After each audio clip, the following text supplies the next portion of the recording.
Good afternoon, everyone, and welcome to this Thursday's episode of Humanities Cafe. I have been looking forward to this episode for a long time because I'm thrilled and honored to have with us today one of the most profound constitutional scholars I've ever spoken to, Mr. David Adler. Um, he is joining us today, and I'm going to let him introduce himself and tell us a little bit more about who he is and what he does.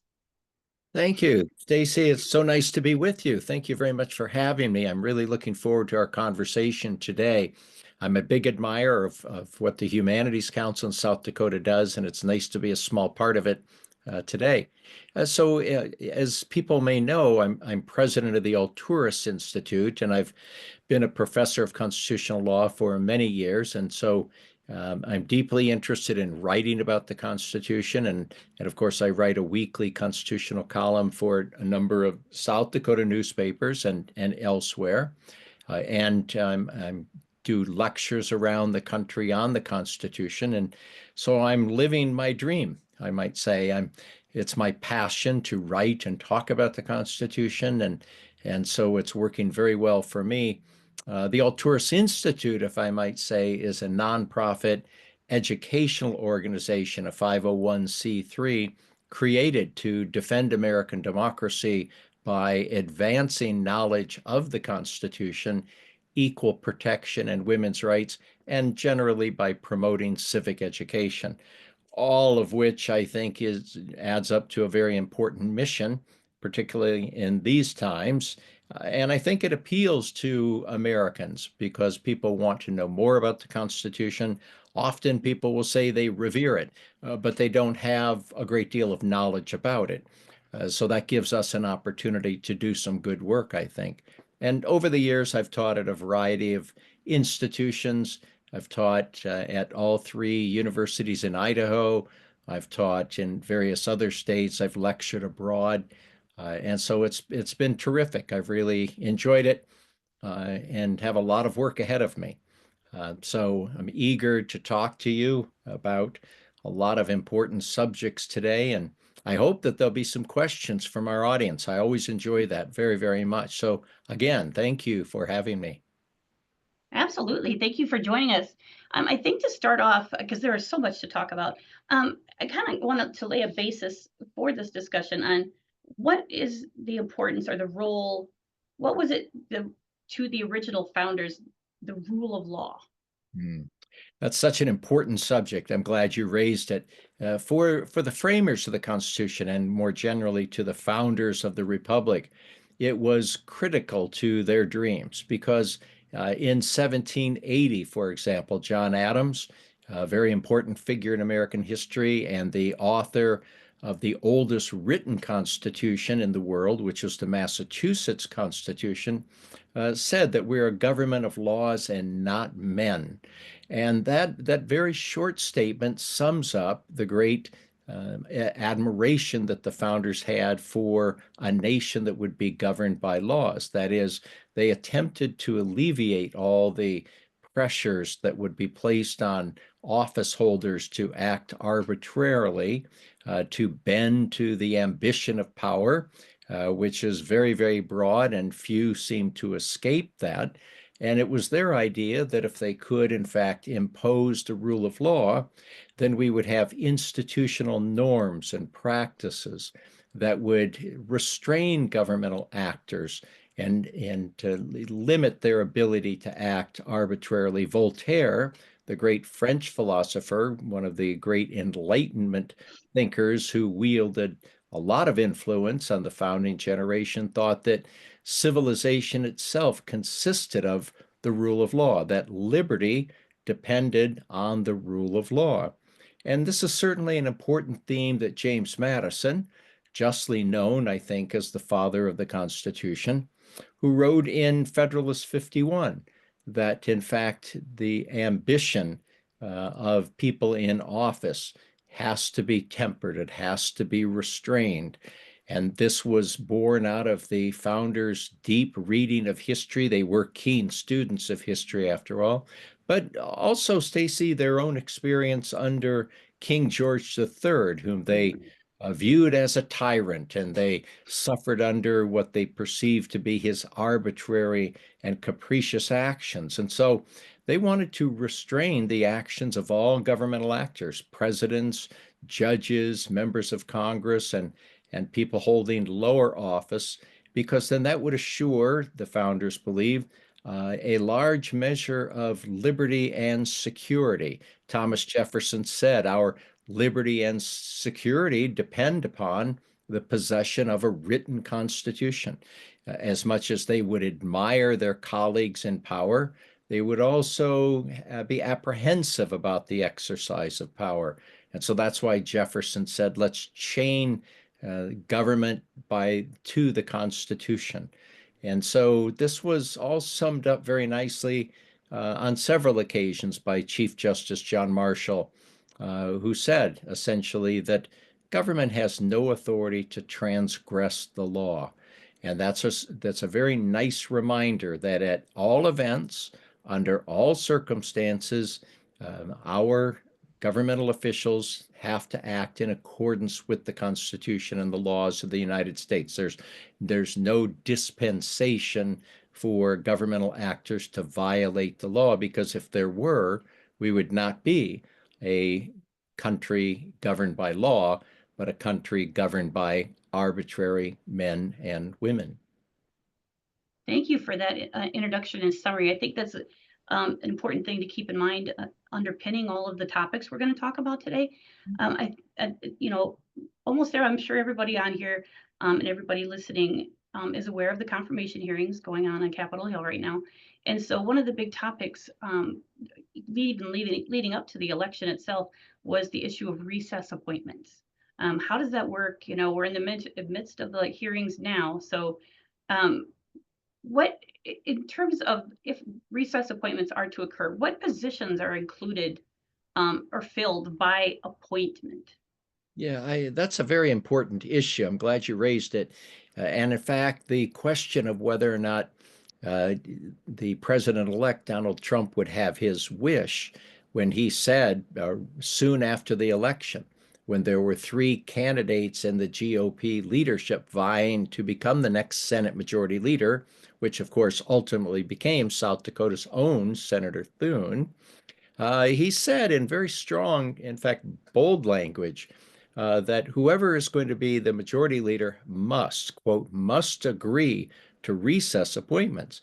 And that was a big issue. That was quite a challenge, really a shot across the bow to the United States Senate, because the appointment power in the Constitution, which is found in Article 2, provides that the appointment power is, in fact, a shared power between the president and the Senate. It's a co-equal power.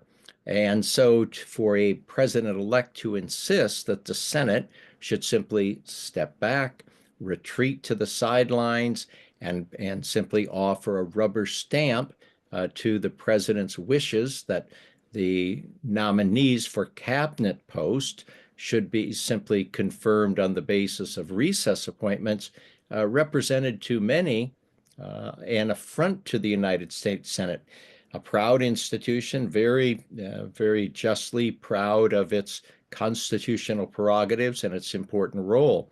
And of course, what happened, as you note, we ended up not having recess appointments, because just this week we're watching various Senate confirmation hearings of President-elect Trump's nominations. But I gather that those in the Senate, and perhaps Senate Majority Leader Thune himself, did not want recess appointments, but wanted the Senate to be able to carry out its duty to advise and consent. That's a very important role for the Senate, to grant its advice and consent, not only to cabinet nominations, but to judgeships, including Supreme Court justiceships. And the reason why that's so important to us is because the framers learned a very important lesson from their own experience under England, where the king had the authority, the sole authority, to appoint people to offices. And what often happened under various English monarchs was that kings would appoint their friends, their allies, their aides, and would do that for less than meritorious reasons, often to serve their own personal or political or even their financial interests.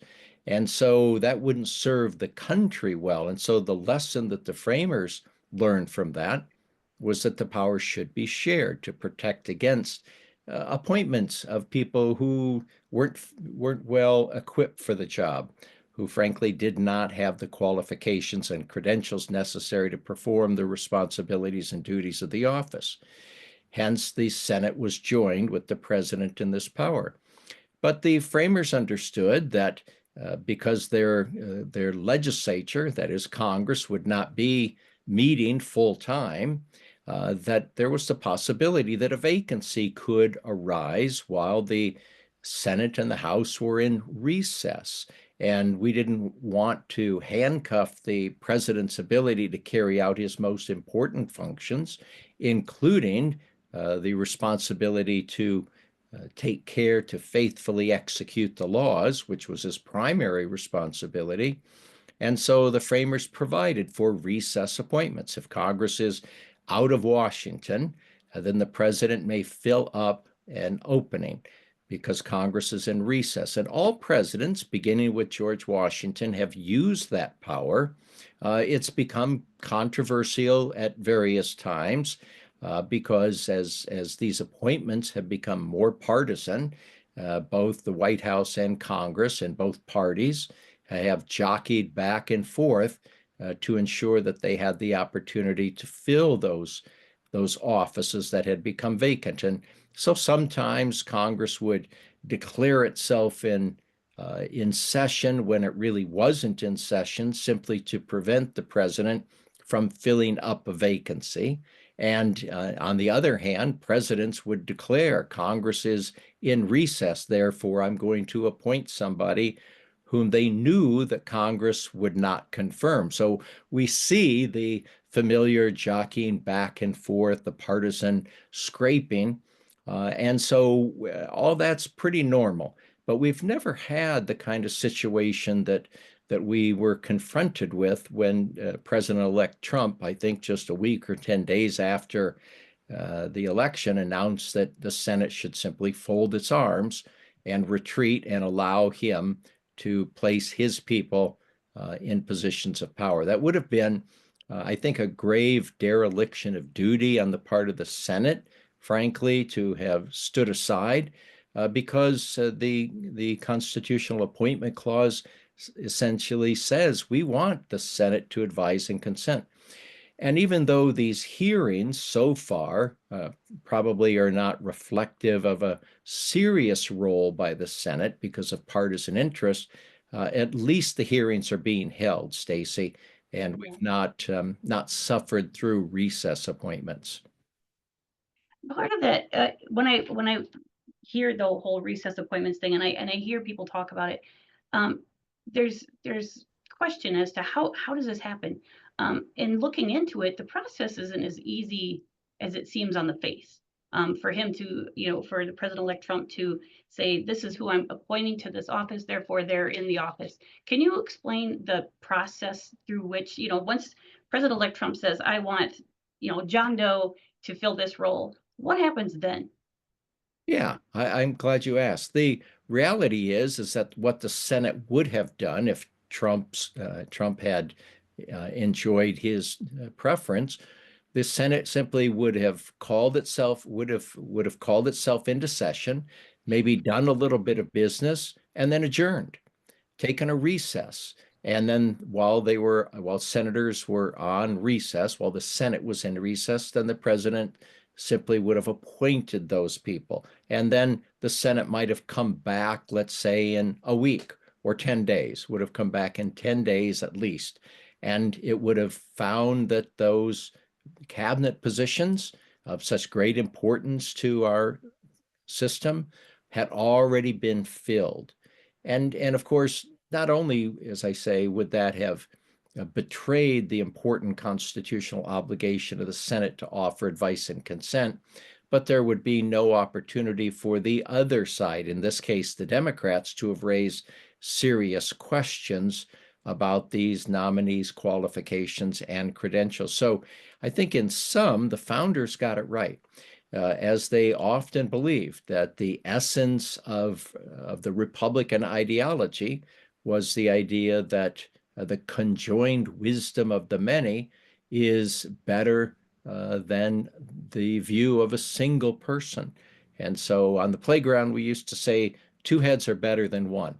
That would be the easier, more simple way of capturing this sentiment. But we learn a lot in a democracy through discussion and debate, don't we? And so Yeah. this was part and parcel of checks and balances, part and parcel of the essence of democracy. Discussion and debate serve to shine a light on flawed thinking, flawed judgment, and we like to believe that it produces better candidates, better cabinet members, and a better understanding for the country. I think the jointly held power better serves the interest of the American people. And in regard to, excuse me, the Senate going into recess, that's not an easy process either. It's not just, an issue of now Majority Leader Thune saying, okay, guys, we're going on vacation. It's a lot more involved than that, right? That's right. You're exactly right. So initially, the Senate would say we want to go into recess, but then, of course, the Senate has to work hand in hand with the House of Representatives, and it's hoped that the two could find agreement as to a recess date. The Constitution provides that if, in fact, the two are unable to agree, that the president could identify or establish that date. And then that means the Congress has been prorogued, to borrow a very old term. And then the president could call them back into session when he feels like it. Well, this is a dangerous proposition if it's read to be a very broad presidential power, because you could see that by circumventing the usual process, the Congress might simply decide, or part of the Congress working in cahoots with the president might say, we're going to have a disagreement between the House and the Senate on the date for recess, only so that the president may step in, exercise that power, which, by the way, has never been exercised, never been exercised, and then that he could send Congress on its merry way into a long recess, and then the president could govern by himself. And of course, that would provide a situation where the president could exercise vast powers. It would reflect unhealthy, unwholesome concentration of power in the executive. And who knows what the president might dare to do, a president of either party, I should say, might dare to do if unencumbered by any checks and balances. So this is why it's never been exercised. There was speculation in Andrew Jackson's presidency that he was going to resort to that because he was angry at the Senate for vetoing the national bank bill. But the reality here is that it hasn't happened now. And from my own perspective, I would say let's hope it doesn't happen anytime in the near future. Yeah, I was when I was kind of doing a deep dive into this discussion, um, it dawned on me it's not just the Senate that has to go into recess; it's the entire Congress that has to go into recess.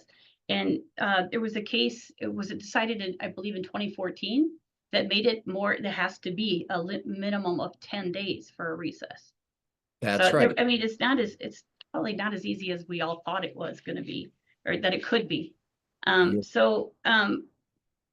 What are the downstream effects of if there were to be a recess appointment? What are the downstream effects on industries like finance and healthcare, uh, energy, things like that?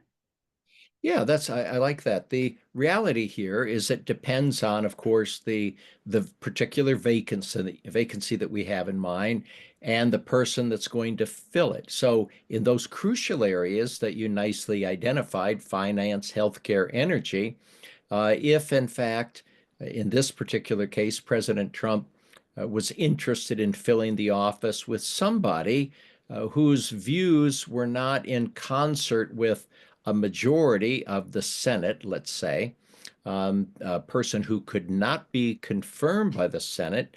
And then if the Senate is in recess and the president simply makes a recess appointment of a person who is effectively not popular with the Senate, that person could then proceed to carry out energy policies that are not shared by the Senate. And this would be yet another exercise in very strong presidential power.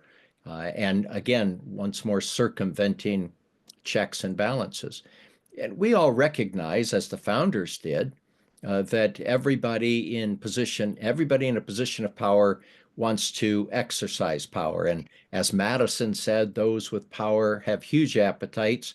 The more power they have, the more they want. It's almost insatiable. So checks and balances represents a protection for us. So we do not want the recess appointment power put in for a very important person so that the executive branch could function while Congress was in recess. But we don't want it to be abused for partisan purposes, which would be the temptation of a president of any party, we might say, of any particular political stripe or color. Before we switch gears to a different topic, does anybody have any questions? Raise your hand, drop it in the chat. We want to know what you want. We want to know what you want to know. Tara. Right. What would be like the turnaround for coming back from a recession like that, or they've been recessed and you said at least the 10 days they have to be out, and then for something to be decided within that time frame that was huge, and to try to come back to that balance of power, like what would a time frame look like for us as American people for something like that? Oh, that's a very good question. Thank you. The reality is that after the Congress has been out of session for 10 days, a lot could happen.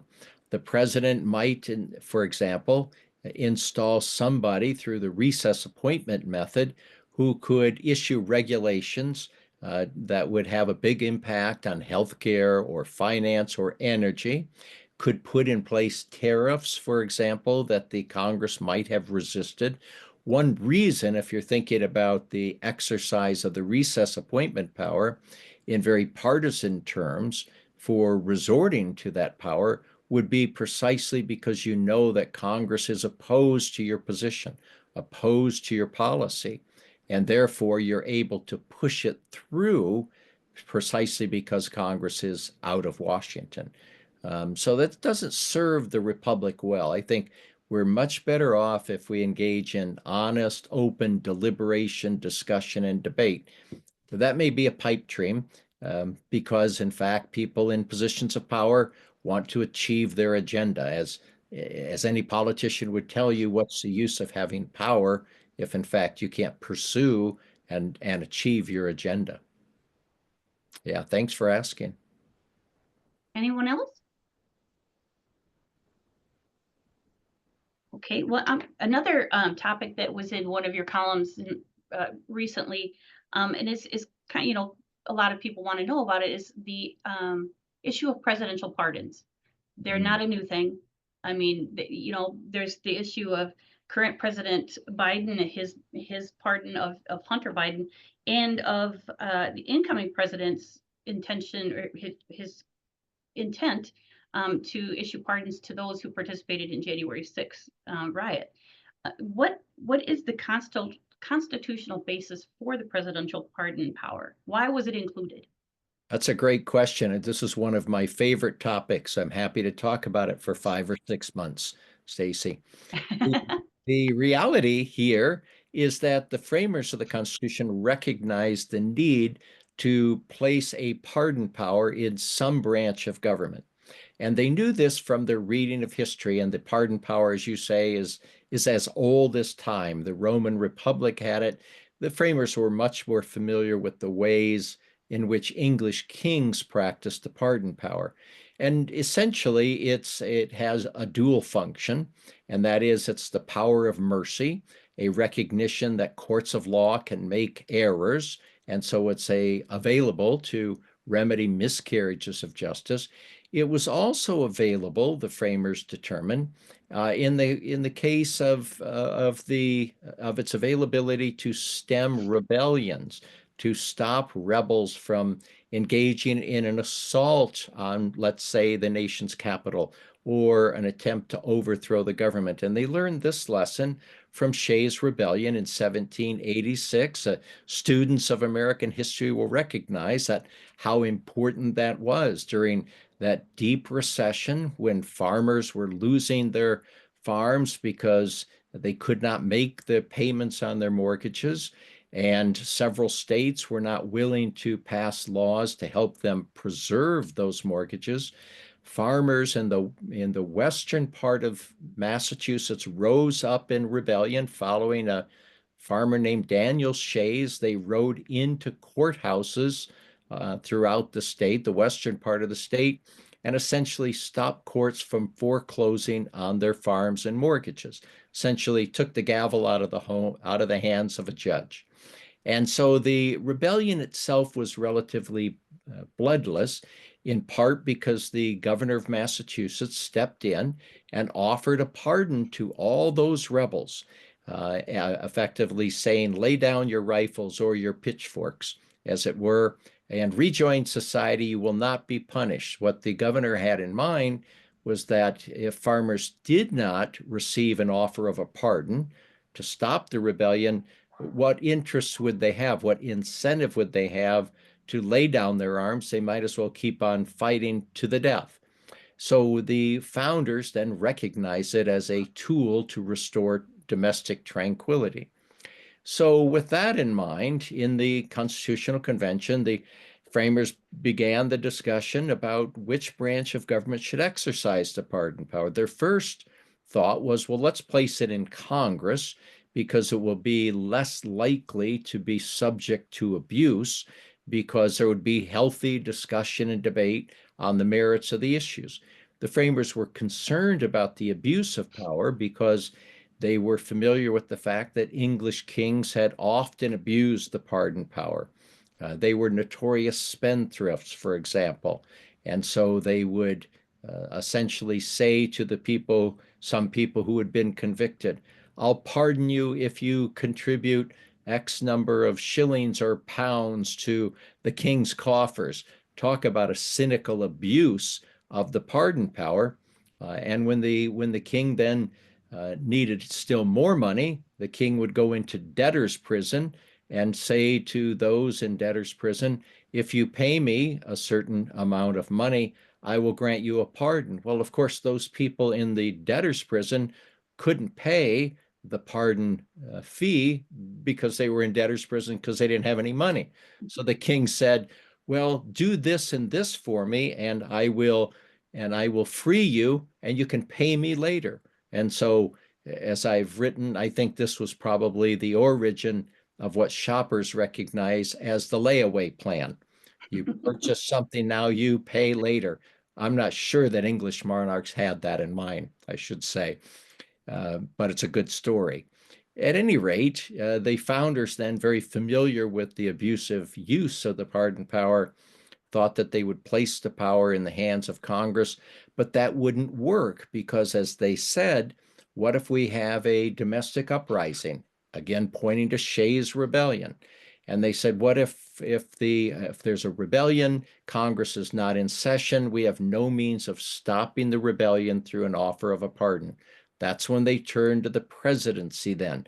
This made them very nervous, and in the constitutional records kept by James Madison, he notes what we might describe as a sudden chill, a pause in the discussion, the idea of granting the president a pardon power after what they understood were the abusive practices by a single person, the King of England, that made them very nervous. So recognizing that the president would be there on the job 24/7 and that it was a logical place to vest the authority to grant pardons, then they wondered, well, how do we restrain this pardon authority? What are the possible restraints? And that's when Alexander Hamilton came through and he said, look, if the president were to abuse the pardon power, he would be impeached for it. So we recognize, and that saved the day, essentially.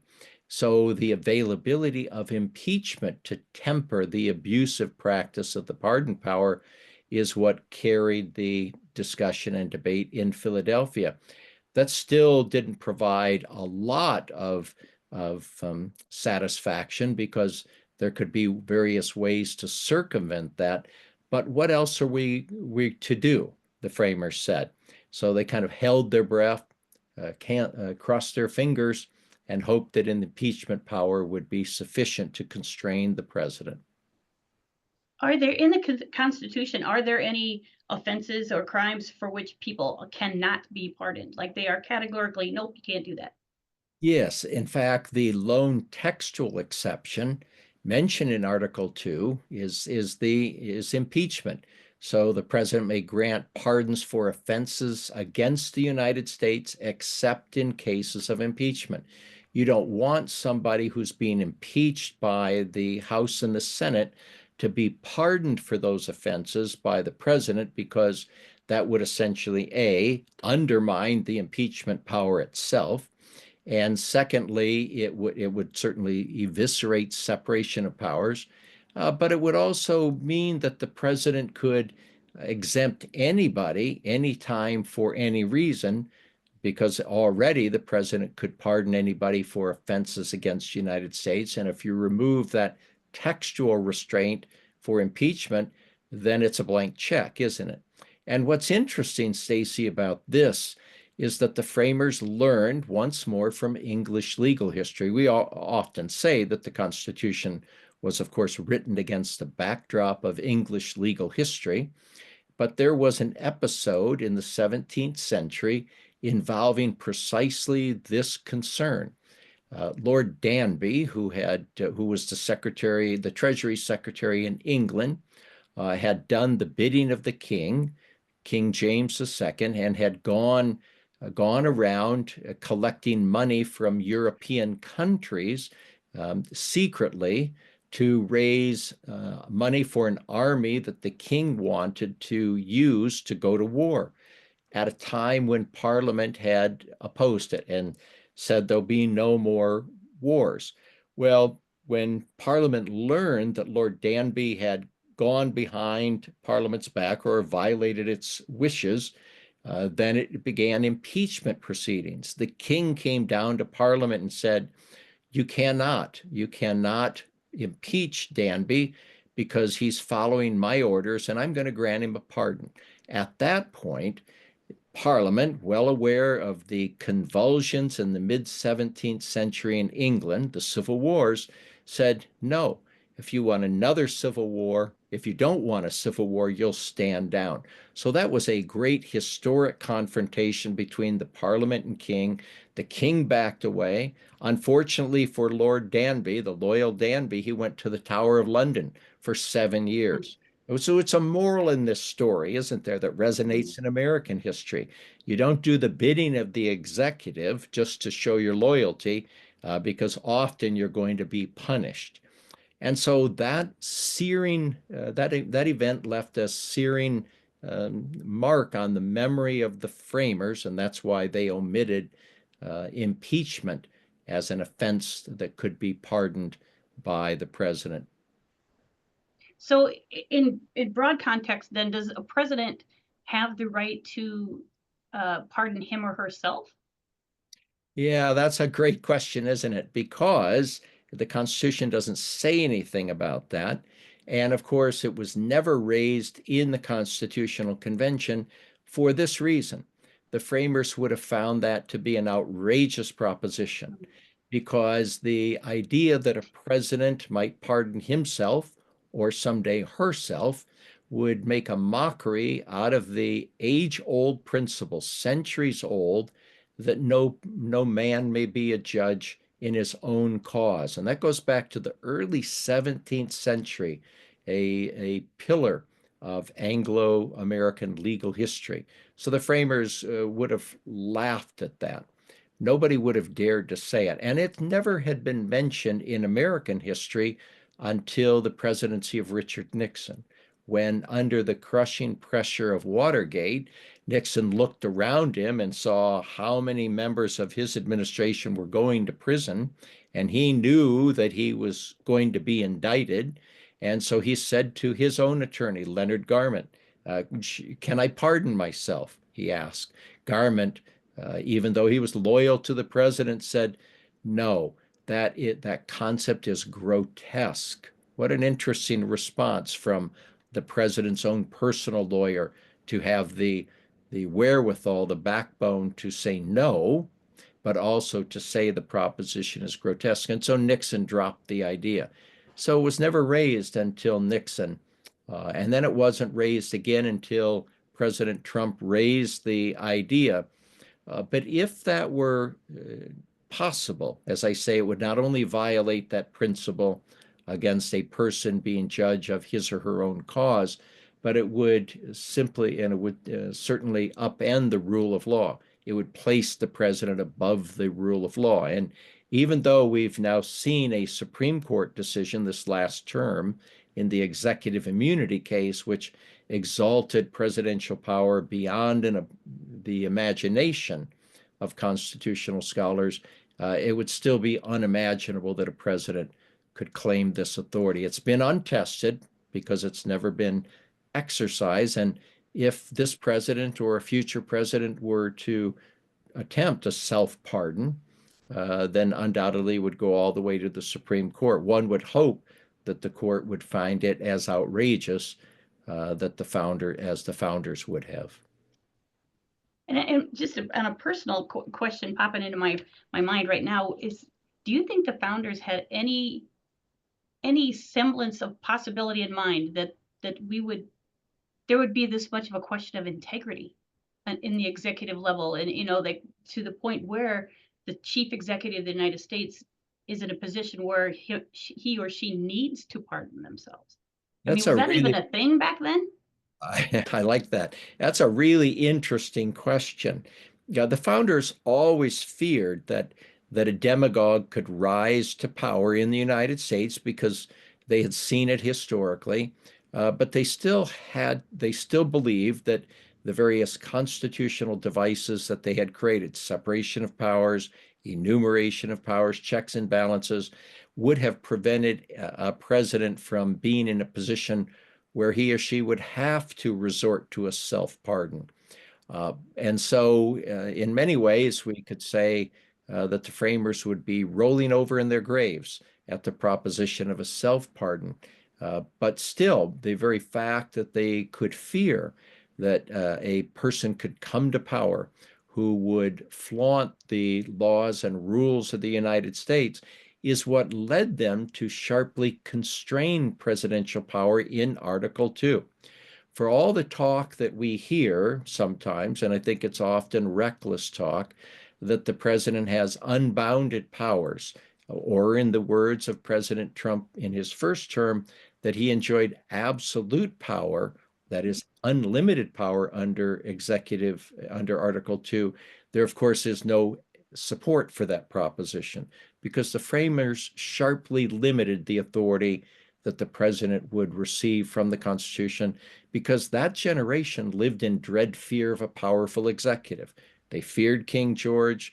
Everywhere they looked around the world, executives, tyrants, despots had come to power by violating whatever restraints there were. And that's why when you look at Article 2 of the Constitution, you see that the president's powers pale in comparison to the grant of authority to Congress. And you see that the powers granted to the president are few and far between in both domestic and foreign policy areas.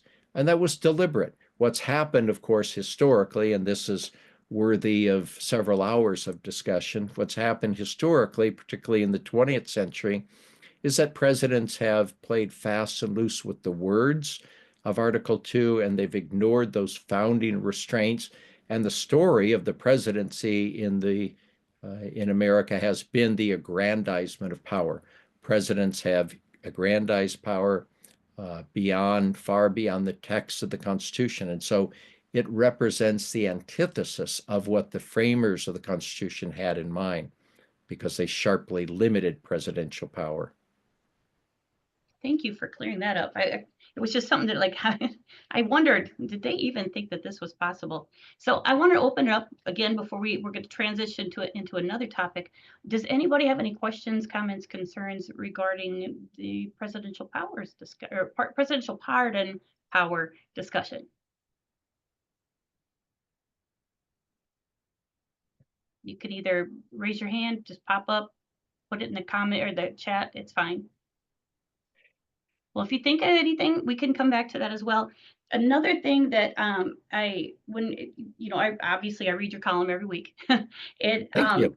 The NATO, the question of withdrawing from NATO, which is a treaty, kind of jumped out at me in a different way. As you know, we have 9 sovereign nations right here in our state's borders that are by treaty with the United States government.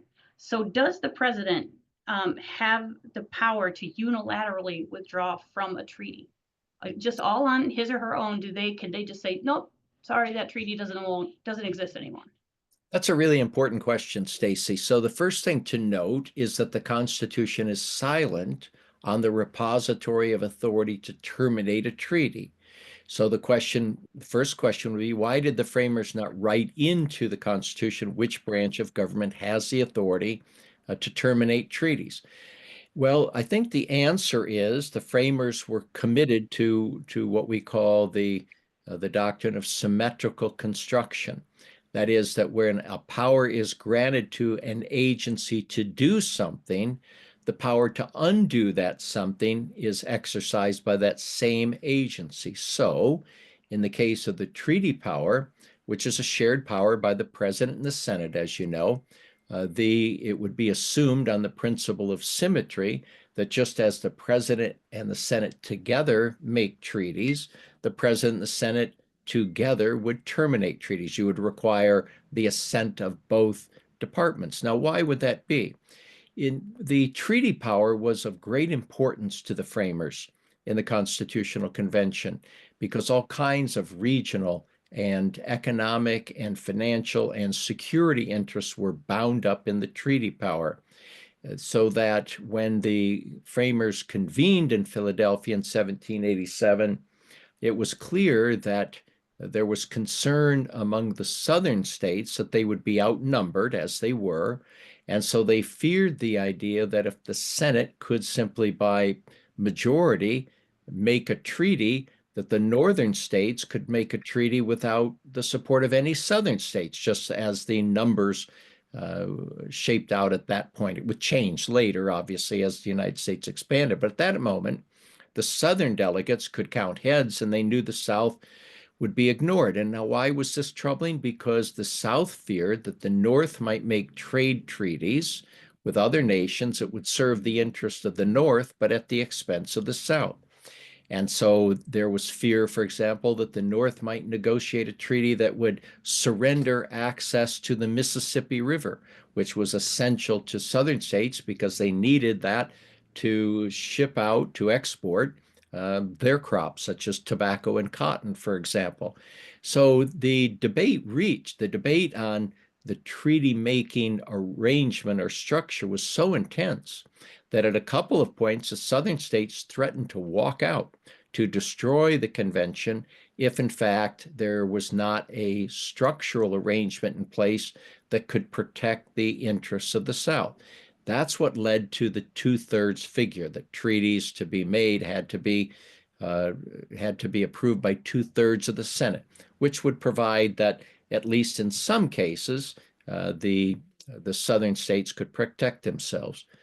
Well, the carefully crafted treaty power, then, essential to interest, including economic matters and financial matters, was also of central importance to the framers with respect to the conduct of foreign policy, because they considered that, in fact, the treaty power would become the primary vehicle for the conduct of American foreign policy. Hamilton wrote that in Federalist 75. He spoke about it in Federalist 22.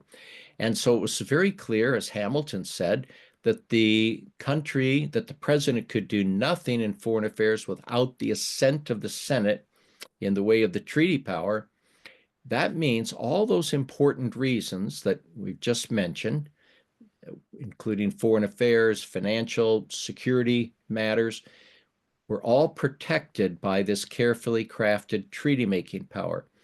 If then, turning to treaty termination, the president by himself could terminate treaties, that would have totally upended or eviscerated that carefully crafted compromise, so that there would not have been any way that the framers would have accepted the idea of a unilateral presidential authority to terminate treaties. It was assumed that the president and the Senate together would have to terminate treaties, just as they together make treaties. John Jay wrote that in Federalist 64. James Madison, in correspondence, said the same thing. There is no voice at that time articulating the case for an independent or a unilateral presidential power to terminate treaties. So thus, when we turn to this question now about a president withdrawing the United States from a treaty, including NATO, we would find that it has no support in the text, no support in the Constitutional Convention, and it would have upended, as I say, all the thoughts, all the concerns and deliberations that were poured into the very creation of the treaty-making power. Thank you for that clarification. As we all know, the inauguration is right around the corner. And I read your column that we posted this morning, and I was referred back to another one recently where you had talked about the inaugural addresses of Jefferson and Lincoln, and the power of the inaugural address in shaping the country. What do you think or hope that President-elect Trump's inaugural address will share with the American people? Yeah, thank you. I appreciate the opportunity to speak to that a little bit. It's my hope, Stacy, that he will recognize, as he surely knows, that our nation is gripped by deep division, even polarization, in a way I think that is comparable to the kind of deep division that awaited both Thomas Jefferson and Abraham Lincoln when they entered the presidency. And they spoke about that in their own famous inaugural addresses, probably two of the most famous in our history, maybe the greatest. Jefferson came to office after he had eked out a victory through the Electoral College, 36 ballots before he was chosen by the House. And he said in his address, simply speaking to the deep division, we're all Federalists, we're all Republicans. And he preached a line about conciliation, reconciliation, and unity. We're all in this together. And Abraham Lincoln obviously faced an even deeper division, the Civil War. And so when he addressed the country in 1861 and again in 1865, he spoke of the need for unity and reconciliation, acknowledging the deep division that had nearly destroyed the country.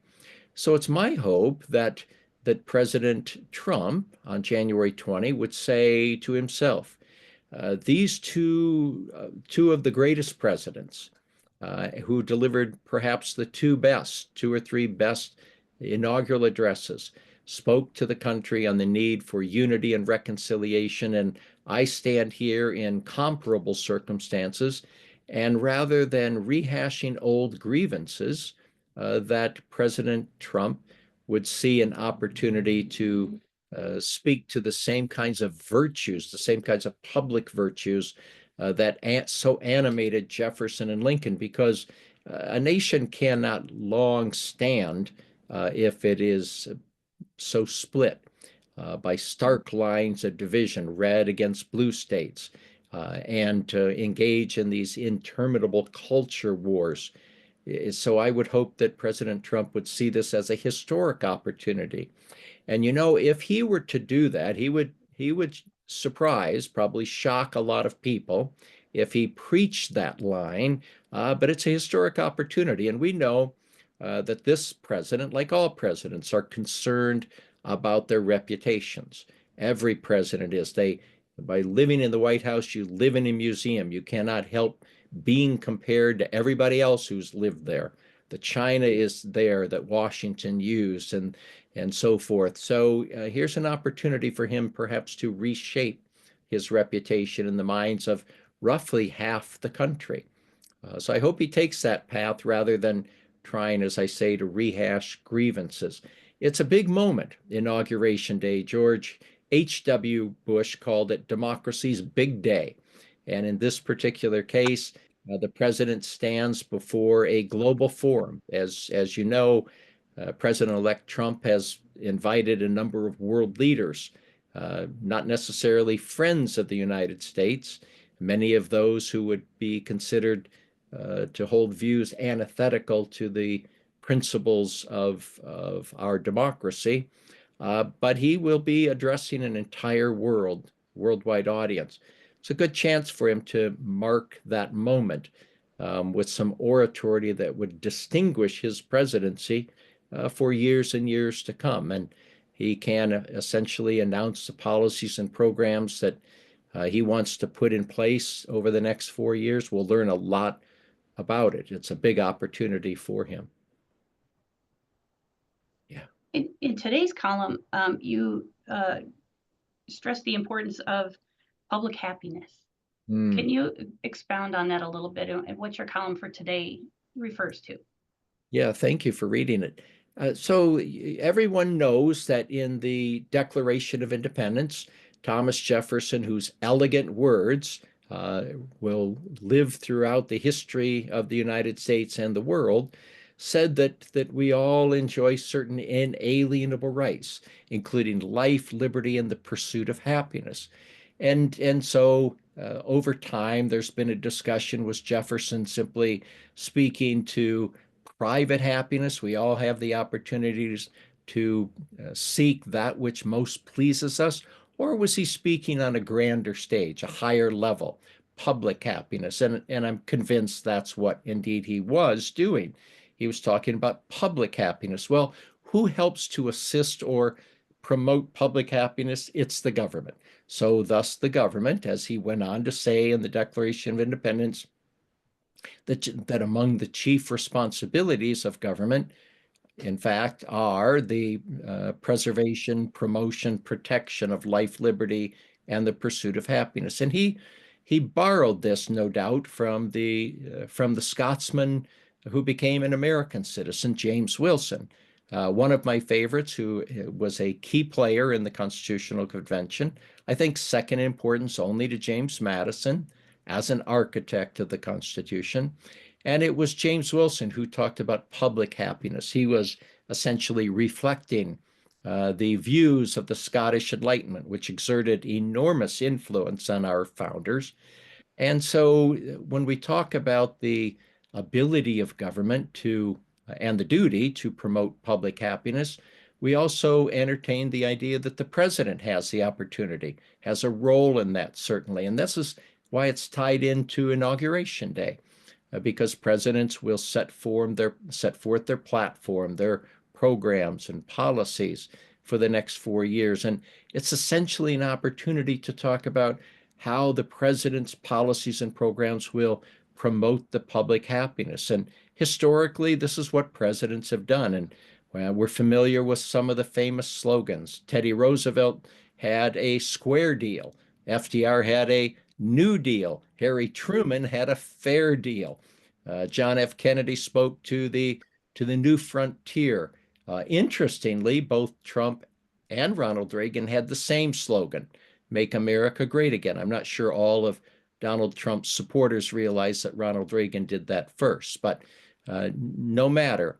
And so it's an opportunity to talk about how to promote the public happiness. And that includes, Stacy, not merely domestic plans, but foreign policy, because we live in a world which is tightly indeed inextricably tied. As much as people would like to think otherwise, it's not likely possible. So the big moment, and I think it's an opportunity for President Trump to talk about how he wants to promote the happiness of the people, the happiness of society, to use some of the older ways in which that sentiment was expressed.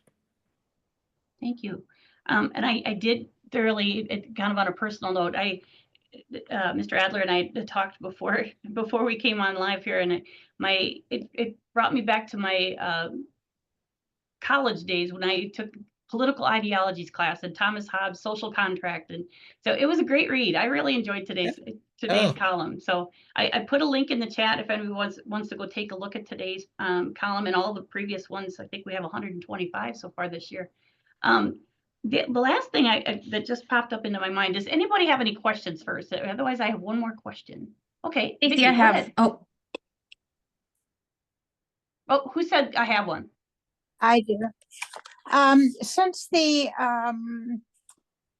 pardons have been dropped from Biden, I'm thinking of Liz Cheney, and there's been quite a bit of questioning on the list and the retribution. Let's just say there's an unexplained audit or an FBI investigation on one of the people that were on that list. How would we stop that from going forward? Yeah, I really appreciate that question. Thank you very much for raising it.